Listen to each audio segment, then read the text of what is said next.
तो भजन कब करना चाहिए बता, बुढ़ापे में कि जवानी में? कब करना चाहिए बताओ?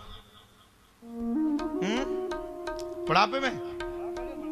बूढ़ी बूढ़ी नौकरियां बैठे बोले बुढ़ापे में नहीं, हम तो भजन जवानी में किए हैं। एक बार हम लोग चले आ रहे थे, ट्रेन में बैठे थे, ध्यान है हो? हम लोग आ रहे थे, जाने कहां से, हाँ मथुरई से चले आ रहे थे। तो हम लोगों की सीट ऊपर वाली थी, दो टोकरियां नीचे बैठी थी, बढ़िया 75-75 साल की। आपस में चर्चा करें, एक ने दूसरे से पूछा तू कितने साल की? बूढ़ी वृद्ध मैया थी, बुंदेली में कहते डुकरिया। वो कहे अभी ज्यादा ये थोड़ी हुई मेरी, मैं तो अभी क्या है मेरी, इंग्लिश में उसको कहते हैं पर्सनालिटी, क्या बोलते हैं, अच्छी है, त्वचा बहुत अच्छी, स्किन। तो बोले वो तो बड़ी सुंदर है।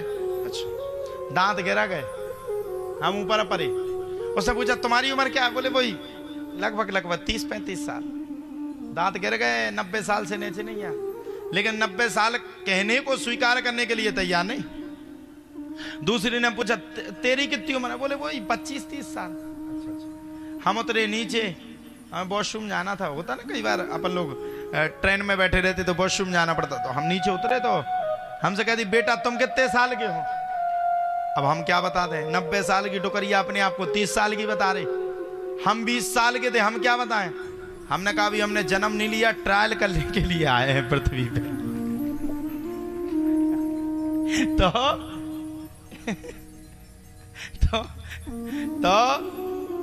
इस संसार में कोई एक हिसाब से कहें तो अपने आप को बूढ़ा नहीं कह सकता है। कह सकता कोई? बुढ़ा बनने के लिए कोई तैयार नहीं। अभी हमारे सुधीर ही मामा है, बिल्कुल खिजाब मिजाब करके, बिल्कुल सफेद बाल नहीं दिखना चाहिए, प्राण जाए पर बाल ना जाए। कोई भी हो, नहीं स्वीकार करता। हर व्यक्ति को लगता कि समय वही रहे, लेकिन ध्यान रखना समय का चक्र, समय का घोड़ा दिन प्रतिदिन दौड़ रहा है। वो चक्र हमें देख रहा है, वो समय हमारा निकलता चला जा रहा है। जो डेट आज निकल गई ना, बताओ जो दिन आज निकल गया क्या वो लौट के आ सकता?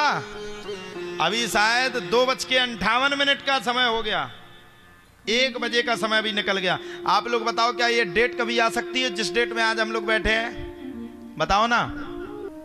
तो कोई अपने आप को बूढ़ा स्वीकार नहीं कर सकता है संसार में। कोई भी व्यक्ति, कोई मरना नहीं चाहता, सब अमर रहना चाहते हैं। अच्छा एक बात बताओ, पृथ्वी लोक में अमर रह के क्या करोगे? क्या करोगे? ज्यादा या तो तुम संत हो तो अमर रह के बने रहो, 100 नहीं 150 साल जी लो। अगर तुम 100 वर्ष के भी हो गए ना मैया, और तुम्हारी जब संतान वृद्धि बढ़ेगी ना, जब कुल का वृद्धोत्तरी बढ़ेगी ना, आपके जैसे पुत्र का ब्याह हुआ, पुत्र से नाती हुआ, नाती का ब्याह होने लगा, पंती आ गया, आप 100 वर्ष के हो जाओगे ना इसी पृथ्वी पे, कोई आपको भोजन की भी पूछने के लिए तैयार नहीं होगा। कोई भी व्यक्ति। अभी आप देख लो, हम कल अनुद्धाचार्य जी महाराज जी की कथा बता रहे थे, वहां 250-300 के ऊपर माताएं हैं, और वो कोई ऐसा नहीं कि कोई फटीचर घर से हैं, बड़े बड़े लोगों की छोड़ी हुई मैया हैं, जिन बच्चों ने उन माता पिता का उपयोग करके, पैसा कमवा करके उन माता पिता से रख लिया, और अंत में उन्हीं माता पिता को वृंदावन छोड़ने के लिए मजबूर कर दिया। यहां तक कि मैंने देखा है वृंदावन में जो मैया गौरी गोपाल आश्रम में अपने देह का त्याग कर देती है, उनके पुत्र उस मां का अंतिम संस्कार करने के लिए तक नहीं आते। ये पृथ्वी की विडंबना है। मैं तो कल और हूं, परसों कथा करके सरक लूंगा। अब पता नहीं कब मौका लगे, कब आप सबसे फिर मिलने का मौका मिले। अब पता नहीं कब आप सबसे मजाक कर पाएंगे, कब आप सबके साथ बैठ पाएंगे, कब आप सबके साथ आनंद ले पाएंगे। सुबह होती थी तो जल्दी जल्दी लगता था चलो भैया कथा के लिए जाना है, यजमान परिवार आ गए तो उन सब का दरबार लगा लिए, पर्चा बनाने लगे, उन सब की सुनवाई कर दी। दोपहर हुई, जल्दी जल्दी कपड़े पहने, पगड़ी वाले भैया आ गए तो पगड़ी बनवा ली, बैठ करके चले आए। कथा को किया, शाम को दिव्य दरबार किया, दिव्य दरबार करके चले गए। ये जो आपके जीवन के मैया मैं स्पष्ट कहना चाहता हूं, आज आपको मैं बहुत गहराई से समझा रहा हूं। ये जो आपके और हमारे जीवन के 8 दिन के संबंध तय हुए, जो आपके हमारे 8 दिन तक मिलने और मिलाने के संबंध हुए, ये किसी और की कृपा नहीं थी, ये बांके बिहारी लाल ने लिखा था। ये ब्रह्मा जी का लेख था जो यहां तक हम सबको खींच करके लाया। ये यहां तय था कि फलाने नामक व्यक्ति आएगा, फलानी जगह बैठ करके कथा करेगा, फलानी जगह बैठ करके श्रवण करवाएगा, फलानी जगह पान करवाएगा, रसस्वादन करवाएगा। ये लिखा हुआ था। अगर लिखा नहीं होता तो क्या इतना बड़ा कार्यक्रम हो जाता?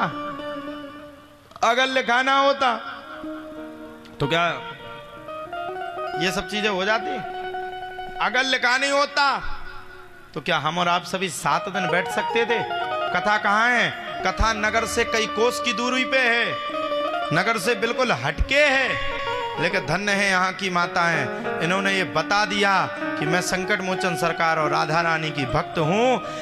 यह कथा दूर से दूर रही, लेकिन माताओं का दिल इस पंडाल से जुड़ा रहा और माताओं ने खूब जनसंख्या में आकर के खूब कथा को श्रवण किया।